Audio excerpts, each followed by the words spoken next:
अस्सलाम वालेकुम नाज़रीन, प्रोग्राम टैक्स रिफॉर्म के साथ मैं हफ्ज़ल अयूबी। नाज़रीन, मौजूदा हालात में टैक्स अहदाफ को पूरा करना किसी जुए शीर लाने से कम नहीं, क्योंकि मुल्क में सियासी और मुआशी अदम इस्तेकाम की वजह से जहाँ कारोबारी ज़िंदगी मुतासर हो रहा है, वहाँ आवाम के मसाइल भी बढ़ रही हैं।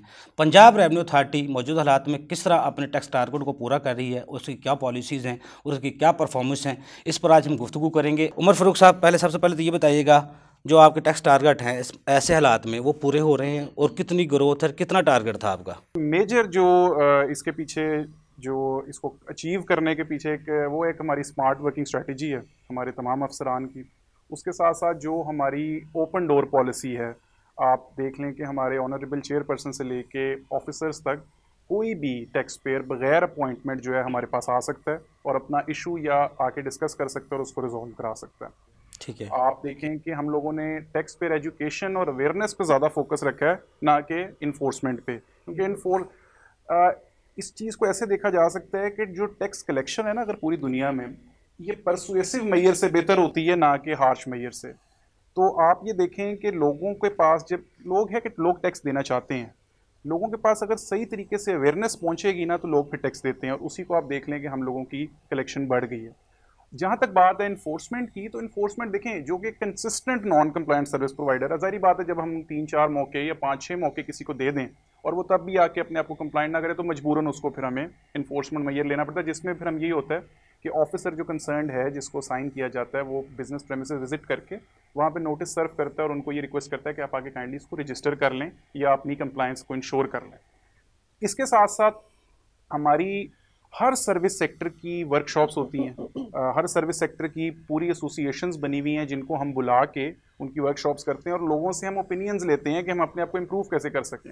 पिछले साल की अगर आप बात कर लें तो पिछले साल में हमने बजट प्रपोजल्स लिए थे, तमाम एसोसिएशंस को हमने लेटर लिखे थे कि आप अपने बजट प्रपोजल्स दें, और उसमें से आप देख लें कि एक आपको मिसाल दे देता हूँ कि आर्किटेक्ट्स के ऊपर पहले टैक्स रेट ज़्यादा होता था, 16% होता था, और वो रिवाइज करके 5% किया गया। वो वो कोरोना में दिया गया ना, वो तो जो कोरोना की वजह से आपने नहीं, ये रिलीफ दिया। देखें, जो कोरोना के अंदर 20 सर्विसेज का रिड्यूस रेट हुआ था, वो सर्विसेज फ़र्क थी। मैं आर्किटेक्ट्स की एक आपको और मिसाल दे रहा हूँ, ये कोरोना के बाद वाली बात है जी। वो एसोसिएशन ने हमें कहा कि आप, हम लोगों का सेक्टर ऐसा है कि ये बहुत बड़ा सेक्टर नहीं है कंपेयर करें अगर आप अपने बाकी सेक्टर से, तो आप अगर टैक्स रेट रिड्यूस करेंगे तो हम इंश्योर करेंगे कि हमारी एसोसिएशन में जितने लोग वो हैं वो रजिस्टर हों, और उसका देखें हमें अल्टीमेटली फ़ायदा हुआ रेवेन्यू कलेक्शन में कि जितनी रजिस्ट्रेशंस बढ़ी उतना ही हमें टैक्स कलेक्शन बढ़ी। उमर साहब, आप वैसे इस पे आप क्या कहेंगे? अव्वल तो ऐसी बात है नहीं, नोटिस जाने नहीं चाहिए, और अगर ऐसा कोई नोटिस गया भी है तो वो गालिबन, जैसे कि मैडम ने अर्ज़ किया, कि कोई ऐसा इंडिविजुअल या कोई ऐसी प्राइवेट लिमिटेड कंपनी या पब्लिक लिमिटेड कंपनी होगी कि जिसका शायद किसी और वजह से उसको नोटिस गया होगा। आप जो बात कर रहे हैं कि एडमिनिस्ट्रेशन पॉइंट ऑफ व्यू से गया है, मैं नहीं समझता कि ऐसे नोटिस जाना चाहिए, क्योंकि अल्टीमेटली तो कोई विद होल्ड करके पीआरए को जमा करा रहा है ना, तो उसमें तो पीआरए का फायदा है। हाँ, फिर उसको उसके बावजूद उसको नोटिस कर दिया जाता है। अब वो नोटिस अगर आप उसको थोड़ा सा इलेबरेट कर दें तो हम उसको रिजॉल्व कर अच्छा, लेंगे। इंपोर्ट पे जो सर्विस की जाती है, यानी कि यहाँ से सिंध में या दूसरे में, उनका लोग उनको इनपुट नहीं मिलता, उन लोगों को भी तो मसाइल है उनको।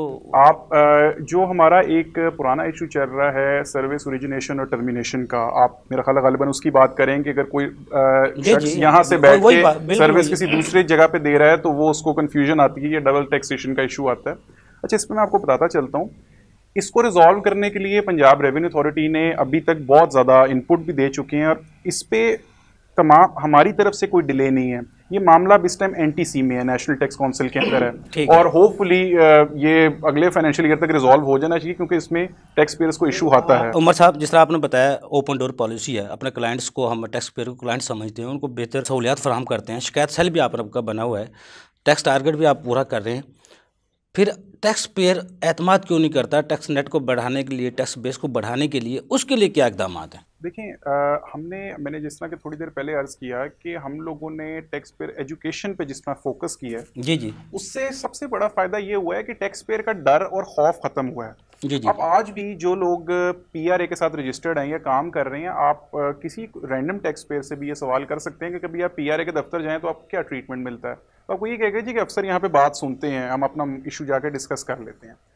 और यही मेजर वजह है कि टैक्स पेयर का डर खत्म हुआ है और उनकी कंफ्यूजन्स दूर होती हैं, तो फिर वो टैक्स भी जमा कराते सब हैं। आप जिनको वर्कशॉप में बुलाते हैं वो तो ज़ाहिर कंपनी के वो टैक्सेशन को देखने वाले लोग होते हैं ना, मालकान तो नहीं होते। जो टैक्स जिनके नाम जो टैक्स देते हैं वो तो नहीं आते, उनके मुलाजिम जो जो टैक्स को देखते हैं वही आते हैं। प्रॉब्लम तो ये भी है ना। देखिए इसके अंदर सिनेरियो ऐसे है कि कंपनी की आपको पता है टाइप्स होती हैं, कोई इंडिविजुअल है, कोई एओपी है, कोई प्राइवेट लिमिटेड है।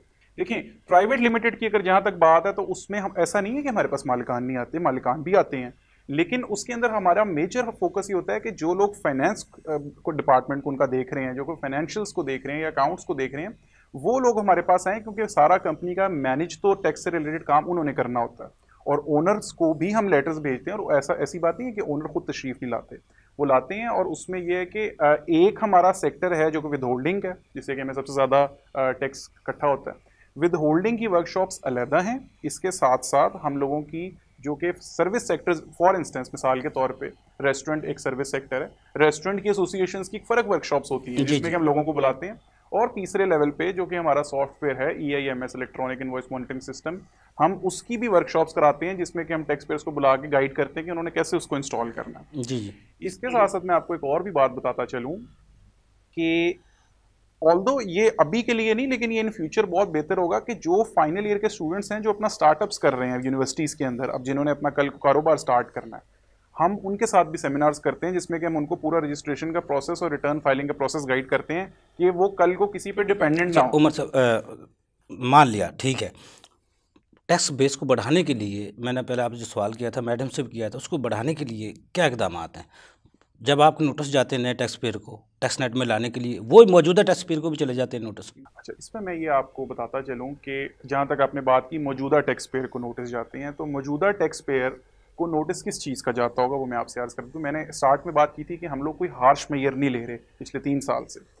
वो आइदर नोटिस नॉन फाइलिंग का होता होगा, अगर किसी ने अपनी रिटर्न टाइम पे फाइल नहीं की तो ऑटोमेटिकली सिस्टम से हमारे पास लिस्ट आ जानी है, जब उसकी 18 तारीख गुजरनी है हर महीने की, जिसने नॉन फाइलिंग का नोटिस नहीं किया होगा उसको ऑटोमेटिकली नॉन फाइलिंग का नोटिस जाएगा। इसके साथ साथ जो कि रजिस्टर्ड टैक्स पेयर को अगर कोई नोटिस जाए तो वो इस चीज़ का है, एक हम लोगों ने वर्किंग की हुई है नेगेटिव ट्रेंड के ऊपर, ठीक है, वो कोई हार्श नोटिस नहीं है, उसका मकसद सिर्फ इतना है कि पिछले साल इसी महीने में आपका टैक्स इतना आया था जी। और इस साल इस महीने में आपका टैक्स कम है। ये इस नोटिस का सिर्फ और सिर्फ मकसद ये है कि टैक्स पेयर विजिलेंट हो और वो देखे कि ऑब्वियसली ये ट्रेंड नेगेटिव में जा रहा है, तो इसकी, क्योंकि आप देखें मुल्क वैसे तो जो टैक्स नेट है ये सारी मामलात हैं वो ग्रोथ की तरफ हैं, तो ऐसे टैक्स डिक्रीज नहीं करना है। और अगर ऐसा कोई मसला है भी तो ये कोई ऐसा हार्श नोटिस नहीं है कि टैक्स पेयर आके इसको डिस्कस करके हमें बता दे। FBR में बंदा जो ATL लिस्ट में है, active tax payer list, PRA में उनको तो फ़ायदा मिलता है, उनको टैक्स कम देना पड़ता है। PRA में भी कोई ऐसी सहूलत है टैक्स पेयर के लिए? देखिए करंटली तो एज सच सहूलत नहीं है, लेकिन अलबत्ता रेस्टोरेंट पे सिर्फ है जो नहीं, उसमें कैश पे और डेबिट कार्ड पे, वो तो एक आप कह लेना कि उसको डॉक्यूमेंटेशन के लिए हमने ऐसे किया हुआ है। अलबत्ता PRA में टैक्स नेट में रजिस्टर होने का सबसे बड़ा जो फ़ायदा ये है ना, वो शायद आम बंदे को उसकी फ़ौरन समझ ना आए, लेकिन वो सबसे बड़ा फ़ायदा ये है कि आपको इनपुट एडजस्टमेंट मिलती है आपकी परचेजेस के अगेंस्ट। यानी कि अगर आप रजिस्टर नहीं होंगे तो जो आप अपनी परचेज करते हैं रॉ मटेरियल, मिलती नहीं है, रिफंड्स के रूल्स नहीं है, रिफंड लेना तो पंजाब रेवेन्यू अथॉरिटी से जो शीट लाने से कम नहीं है। इस बजट जो ये भी बजट आया है इसके अंदर हमने इनपुट एडजस्टमेंट 90% तक कर दी है, पहले 80% थी। अब इसकी मैं आपको छोटी सी मिसाल दे देता हूँ कि आप एक रेस्टोरेंट चला रहे हैं, आप रॉ मटेरियल लेते हैं, केचप लेते हैं, 100 चीजें लेते हैं, उस पर आप टैक्स दे के आते हैं। अगर आप रजिस्टर नहीं होंगे तो वो सारा सेल्स टैक्स आप अपनी जेब से दे रहे होंगे। रजिस्टर्ड होंगे तो आप कस्टमर से चार्ज करके उसमें से एडजस्टमेंट लेके तो बाकी का जमा करा देंगे। जिस तरह AOP पे आप 100% होल्डिंग करते हैं, कंपनी भी क्यों नहीं करते? जो ये तजाद नहीं है, खुला तजाद नहीं है वैसे ऐसी बात नहीं है।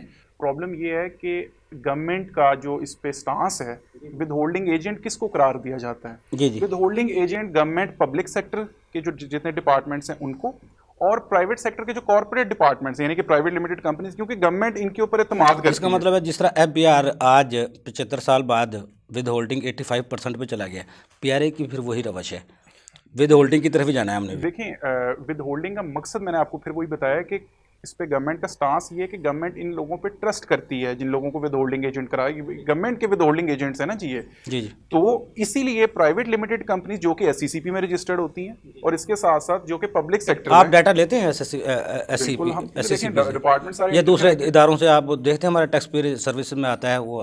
बिल्कुल बिल्कुल, हमारे पास एससीसीपी से डेटा आता है और सारी बात है, जो कंपनी एससीसीपी में रजिस्टर होगी वो ऑटोमेटिकली वो हमारे पास उसका डेटा आ जाएगा और वो ऑटोमेटिकली जो भी कंपनीज की डेफिनेशन में आता है वो विद होल्डिंग एजेंट है पीआर। उमर साहब, सेल टैक्स की सिंगल रिटर्न आ रही है, मुझे जो पता है इस साल में 2023 का जो बजट है उसमें वो आ जाएगी, लेकिन उसमें टैक्स रेट का और टैक्स कवानीन का बड़ा काम होगा, क्योंकि सिंध रेवेन्यू बोर्ड का अलहदा रेट है, केपी का अलहदा है, पंजाब का अलहदा है, कवानीन में तकरीबन काफ़ी मुख्तलफ हैं।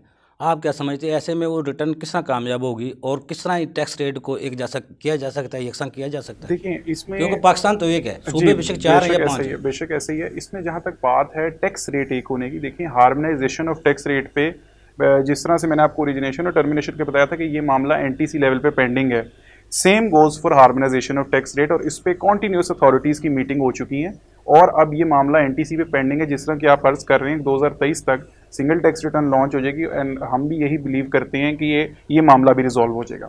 जहाँ तक सिंगल टैक्स रिटर्न की बात है तो ये एक बहुत अच्छा स्टेप है, वो इसलिए कि कारोबारी के लिए एक आसानी पैदा हो जाएगी। आज वो जहाँ 4 जगह रिटर्न्स फाइल करता है या 5 जगह वो रिटर्न्स फाइल करता है या 5 डिफरेंट महकमों में रजिस्टर होता है, तो उसके लिए एक सिंगल प्लेटफॉर्म आ जाएगा। तो कारोबार करने वाले के लिए एक बहुत बड़ी फैसिलिटी है और इसका फ़ायदा होगा। और मेरा जहाँ तक ख्याल है कि अगर इसमें कोई इश्यूज होंगे वो हम तब तक अगले टाइम खत्म हो गया प्रोग्राम, 1 मिनट है, क्या प्रपोज करेंगे अपने टैक्स पेयर को, अपने क्लाइंट्स को, अपने पाकिस्तानियों को, अपने पंजाब वालों को? देखिए सबसे जो अहम बात है वो यही है कि टैक्स पेयर अपने आप को रजिस्टर कराए, वो डिपार्टमेंट से डरे ना।